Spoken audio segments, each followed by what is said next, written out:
It was a crisp autumn evening in 1977 when I, Maurice Grosse, received a call that would change my life.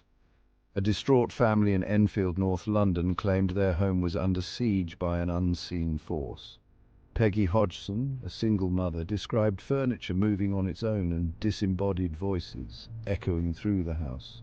Her children, especially 11-year-old Janet, seemed to be at the center of the unsettling events. Intrigued and concerned, I, alongside my colleague, the esteemed parapsychologist Dr. Anita Gregory, agreed to investigate. Little did we know we were stepping into one of the most baffling and controversial paranormal cases in history. Upon arriving at the Hodgson residence, a modest semi-detached house on Green Street, we were greeted by an atmosphere thick with tension and fear. The children, Janet, Margaret, Johnny and Billy, were visibly shaken. Peggy, though trying to remain composed, couldn't hide the worry etched on her face. We began our investigation by interviewing the family, carefully documenting their harrowing experiences. As their stories unfolded, a chilling picture began to emerge, one that defied rational explanation.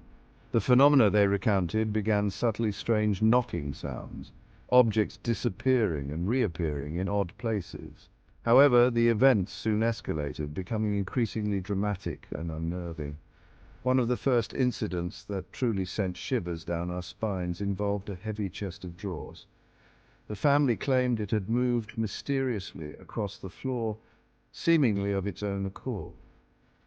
Later that evening, as we sat in the living room, we witnessed firsthand a similar event, a chair seemingly dragged by an invisible hand. The air grew heavy, charged with an undeniable energy.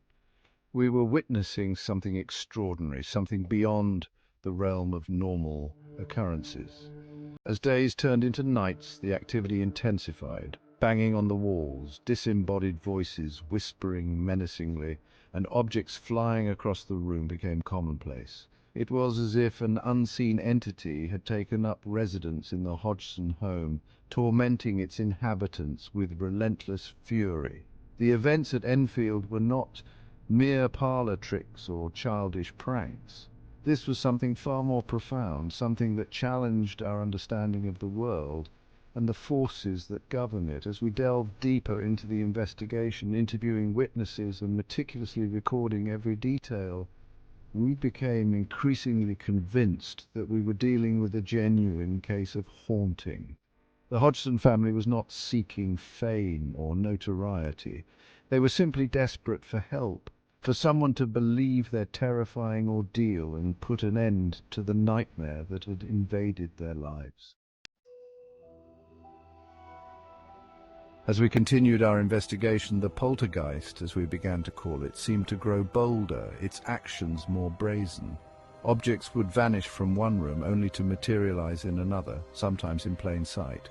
Toys would fly across the room with impossible force, narrowly missing our heads. One particularly unsettling incident involved a heavy Lego piece that shot across the room with such velocity that it became embedded in the wall. It was a stark reminder of the unseen power we were dealing with.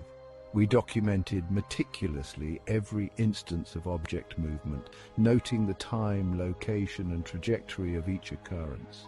We set up cameras in an attempt to capture the phenomena on film, but the entities seemed to evade our lens, as if aware of